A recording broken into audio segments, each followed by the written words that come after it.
viewers, and let's talk some Destiny 2. It's been a long time, and I am, like many others, probably put it down a little bit in Lightfall.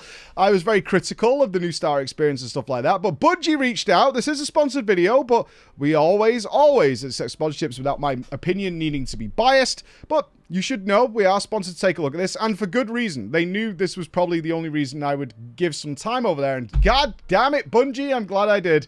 I'm glad I did, because all I was hearing all over the place is like, they fixed it. Destiny 2 is so good now. I'm like, okay.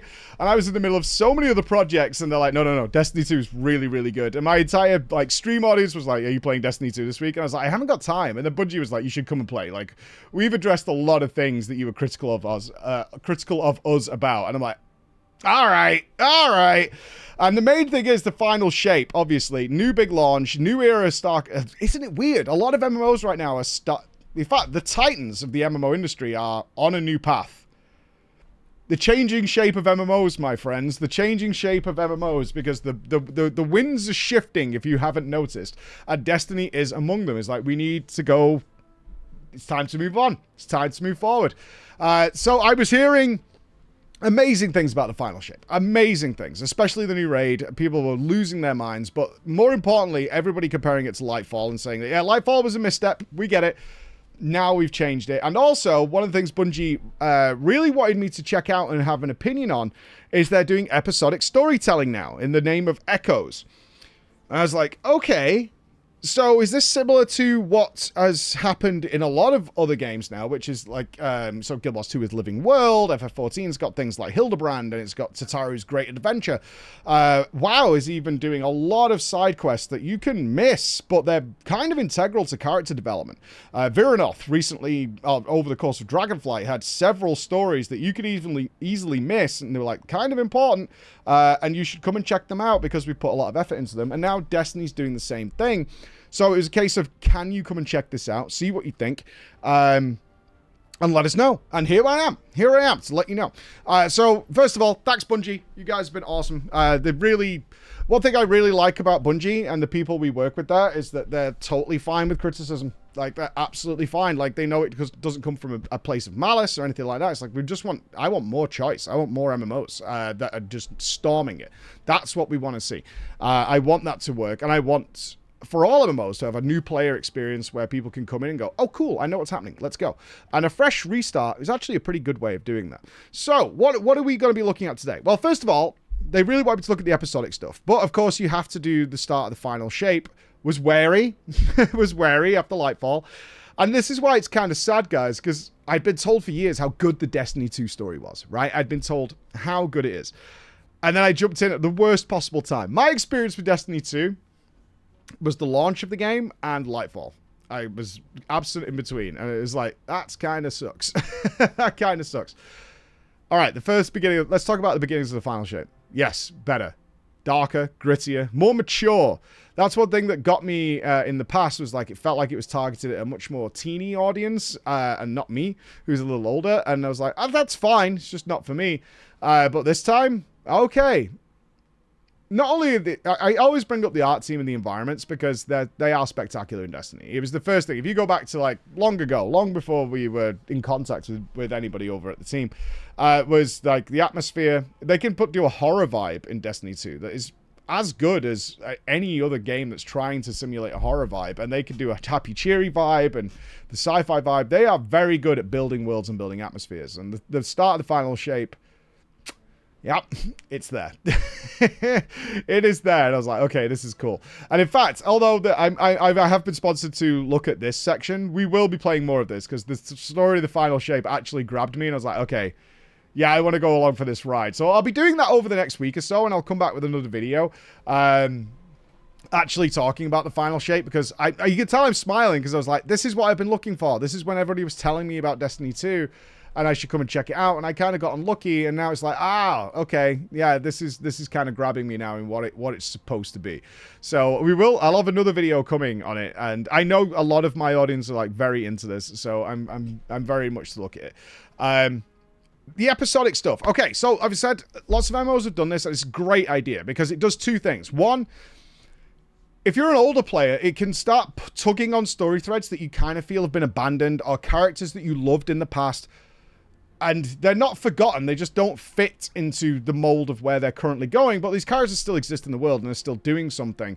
And some characters that maybe you missed are coming back. Now, without being too spoilery, I actually don't want to be too spoilery at all here, is there are characters that appear in the Echoes episodic thing that people haven't seen for years. And I had no context for them initially. I'm going to come back to that. But my live chat when I was playing this was like, oh my god. Oh my god, I can't believe they're back. And they invested, like, in the proper voice actor and everything. And they were like, this is amazing. I cannot believe this is back. And I was like, now I need to know who that character is. And that is a good piece of feedback, is if you can create a story, and I'm not saying just because of the live audience reaction, but if you can create a story that's revisiting older characters, especially for returning players, that makes you want to know more about them, then you've tapped into what MMOs that have lasted the test of time, like a decade plus, have that new MMOs simply can't reproduce. And that is a wealth of content that is something you want to find out about. Be it via the gameplay, if the storylines are still available, or like doing research on it and being more invested in the world in general. And that happened a couple of times. So a little feedback on this. One, I had... Let's say the main character of the story. We can talk about it. It's Atlas. The AI. I had no context for that going into this as to who this was. That was missing. And I was like, what piece of feedback I would have is like, even a throwaway line, like, oh, not that schizophrenic, split personality, whatever you want to say, AI. What's happening there? Or even positive, like they're alive? What's happening? You know, something like that to give us a little context to his personality, because Atlas does talk in multiple voices, and I was like, I don't know what's going on here. A little bit of context to that would have been great. A couple of other characters that are there, they did do that, and I was like, that's it. That's the one, is they gave a little cutscene about a little bit of their past, and more importantly, the future they're looking forward to. And from that, I could infer a ton of things that fleshed out those characters enough for me to enjoy their role in this story and provide, like, I probably want to find out more about these characters. That's what I'm looking for. Something like that is, you have to treat, I always think in MMOs, you kind of have to treat, unless you're forcing earlier story, the player as somebody who's never played before. Now, I will say this. This story assumes you've finished the final shape story arc. I did not get the message that doing the Echo storyline that pops up that says, hey, just to let you know, this does contain spoilers for the final shape. You could go and do it because you might want the cosmetics. You might not care a licky split about the story and you want the cosmetics or you want the general rewards for this system. So you could go and do it. We're just letting you know it's got spoilers. I didn't get that message for Mission 1. I did for Mission 2. So I'm not sure what the trigger is for that, but that's something they probably want to do. Because I was aware going into this that, yes, this takes place after the final shape. But they obviously wanted my opinion on the episodic stuff. So I was aware that I was going to be a little spoiled here. But for the average player, they might not know that, especially because it pops up in like your overall quest menus, like you can go and do that. It does pop up in a second time. I had other people who've been playing it saying, man, it pops up for me all the time. So maybe it's just a trigger issue, something along those lines. Who knows? But you definitely want to make sure people know when they click the button to start that quest line is like, hey, you could go and do this. This is fine. Do whatever you want. It's an MMO. But just to let you know, this does contain spoilers for the final shape. So something they probably want to be careful of. The cutscene that gave me some context for those characters worked really well for me as a player who didn't know who they were. That's what I want for returning players. Not to say everyone needs a cutscene. Like I said, there's a lot of people who don't care about story and just want rewards in MMOs. Even a data pad that they could give you, they'll be like, yeah, this is to bring you up to date. Literally could tell you that. It's like to bring you up to date on what's going on. And if you choose to read that because you want the context like I would, then you can read it. If you don't care or you already know the answer, you can ignore it. Simple things like that are really, really useful in my opinion. So I got on with this story. Excellent. Good story. Really good story. Really interesting. Again, setting of atmosphere and worlds. Really enjoyed it. Voice acting, 10 out of 10. But the context and gameplay that was in there did not outstay its welcome. It wasn't repetitive, which is something I've been wary of in terms of just shooty games. It's like just shooting crowds of mobs and moving on with your life. Is it had some little interesting puzzles. And what I really liked about this, especially as somebody who didn't enjoy Senua's Sacrifice, number one, is that some of the puzzles were a little obtuse in terms of like you just have to stand in the very right place to match things up. And there's a similar puzzle here in the beginning of the Echoes episodic stuff, but it'll tell you where you should stand. Like it's not supposed to be annoying. And I was like, thank God. Thank God, because I do find a lot, and obviously you may not know, I've so much experience with MMOs, is often you can deal with creative and dev issues where like, no, we want this to be a puzzle, like they should solve it. It's like, a lot of people just don't want that hassle. Like, if I choose to go into a difficult puzzle, let's say I'm doing Guild Wars 2, and I know what I'm about to do is a very difficult jumping puzzle with very obscure or even obnoxious clues as to where to go. They hide that behind a very difficult point of entry. Like, you know what you're getting into when you get into that, and you're choosing to do it. That's fine. If it's a story-based mission that should be accessible by everybody, a lot of people don't want that. Like, at all. I would rather just, like, I want to do the thing because it's cool, which it is in this case. I want to solve the puzzle in a cool way, but I'm not really bothered about, like, spending 10 minutes here trying to figure out the perfect way of doing it or anything like that. And they don't do that here. 2 thumbs up for that. Absolutely 2 thumbs up for that. I thought that was such a nice touch. It's like, yeah, it's kind of a little puzzly solution, but honestly, like, you'll see a marker and you can kind of go over there and you'll solve it and it'll still be cool. But it's not going to drag you down and slow down the pace of the gameplay, which is absolutely a great touch. A really great touch. The story played out very well. The next thing I was concerned about when I analyze these kind of things is the pacing of it. This is an MMO. MMOs can fall into the trap, which a lot of them have, when they release new content, even if it's episodic, with very quickly devolving into busy work. And MMOs all struggle with this problem because it's a genuine problem, is that players consume like greedy piglets. It doesn't matter how much content you make, and even if it takes you months to create this content, they gobble it up so fast and they're more. They're an insatiable hunger. And I'm very worried when it's typically been a problem, say 6 to 7 years ago, is that a lot of this storytelling stuff suddenly gets bogged down in endless busy work to sort of drag it out. Otherwise, some people are like, oh, I only got like 6 hours of content out of it. It's not worth it. That didn't happen here, at least so far. And I was like, all right. What thing I think they did that was very clever here, and I love it when MMOs do this, is it was just a reason to revisit certain planets where certain things are going on and just make sure those areas are busy and populated, because that's what you're looking for. You're looking for, in an MMO, other players to be taking part, because the ultimate goal of any MMO is to have a consistent player base that makes people feel like they're part of a living, breathing world. And if you're playing essentially a solo RPG, that's not the feeling you get. By just giving breadcrumbs to go back to certain areas, that's enough, because there's already a bunch of stuff on that planet that's been designed for a long time that people could take part in or not, depending on how long they've been playing. You might land on the planet and there's a war breaking out. That's what Destiny 2 does very well. You'll land and there's gunfire, there's explosions, there's ships dropping units from the sky, and there's all kinds of things going on the map, and you're speeder biking across it. And that's enough. If you want to take part in those things, go ahead. But one thing I noticed very quickly is that you could also just go and complete the mission and just get the hell out of there if you wanted to.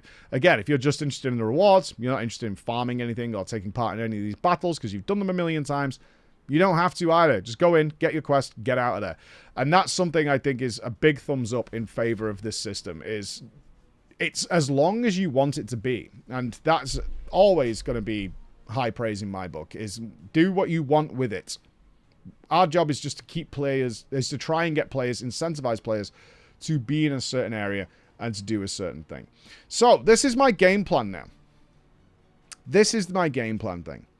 They've put in a new breach executable and exotic mission rotator. I tried those out. That was cool. That was very cool. It was a nice mission with some good RP going on, some good players in there, but not Warframe style, where like a higher level player will just destroy the whole place and you're like, okay, I don't know what happened. I actually got to take part in everything, and the couple of times I did it, that made it a lot more fun for me, is that you feel like a member of the team taking part. Good healthy bosses, but not overly difficult in the normal version, something you can take part in. But one thing that's inspired me, I've got to be honest, the thing I'm about to talk about now, they haven't even asked me to look at, but it's such a good touch. And I think this is something other MMOs are going to do in the future. And I'm always looking, when I'm interviewing, you know, the execs or the directors of MMOs, I'm looking for what's changing the genre. What's the next step? What's the evolution? This is a good evolution that they've done. Is that they've made it so if you're a returning player or a new player, you could jump into the key feature of the current expansion without hamstrings. And that's namely the new raid. The new raid is being received extremely well. I haven't done it yet, but all of the buzz was wild when the new raid came out. Not only is it, like, if you do it on the difficult mode, the hardest raid they've ever made, but you obviously have simpler story-based versions if you want to do that as well. But they've come up with a system where only one person, literally one person of that team, needs to have finished the story for you to jump in. So alts are returning players. So this is what they want, and it's smart. Hey, you remember Destiny? Oh, you've not played Destiny? You could imagine a Discord message. Dude, the new Destiny 2 raid is sick. Do you want to come and play? When it comes to MMOs, there's already a mindset of people who are aware of the genre that is... yeah, that sounds sick, but I've got to have to level up. I've got to grind gear. I've got to do blah, blah, blah before I could take part in the fun feature that you're selling me on as a friend, right? So what they've done now is made it so that, like, as long as one person has done the story, anybody can join the raid team. And also, it boosts all the gear of everybody in that raid team to whoever has the highest item level. So if you have one player who's trying to get his friends into it, or someone who's in the trade, you know, in a group is looking for more members, it doesn't matter. You can just jump in, even if you've not played the game in 6 years. You can come back and just jump in and go. Great. Because these features are what you're selling people on. This is the things that people want to do. Is like, yeah, come and try the new raid. Ah, it's gonna do this. No, you don't need to do that. You can come. And I think this is something that's probably going to reverberate a little bit through the MMO space. Is like, this is a good idea. If your expansion in any MMO has some killer feature, and there's these weird barriers to entry that people associate with MMOs, typically grinding in some form, it's off-putting when other games simply do not require it. And to remove that barrier for entry is a great thing, because what you're hoping is, this content is sick, I really enjoyed it, I'm going to play some more of this game, and that's where the rest of your game gets tapped into. Very, very cool. This is a feature I'm keeping my eye on to see what the response is. My hope is it works that way, is people enjoy the raid, and then they stick around to play the rest of the game, because this is more fun than I expected it to be. So, I'll be back in... give me a week or so. I want to do the entire Final Shape campaign. I want to come back and have my thoughts on the story, so I'm totally going to do that. But if you want to... Obviously, this is a sponsored video. Jump into the Final Shape, all right, guys? I think it looks very solid from what I've played so far. This looks good. I can tell, even better than my opinion, is the response community-wide has been... solid. It has been really good. Like, a heavy buzz around Destiny. The attitudes appear to have changed of a lot of players. There's some cool videos that have come with it, like the journey ahead. So I suggest you watch that, because it's going to tease what's coming up without spoiling it for you, and it shows that they're putting a lot of time into the episodic stuff. So I'll be back. Go and check those things out. Links down below, the usual stuff. But this is going to be more worthy of inspection. I feel I got unlucky in the past, and I want to try some more things. So thank you so much for watching, and I'll see you again. All right, guys. Bye-bye.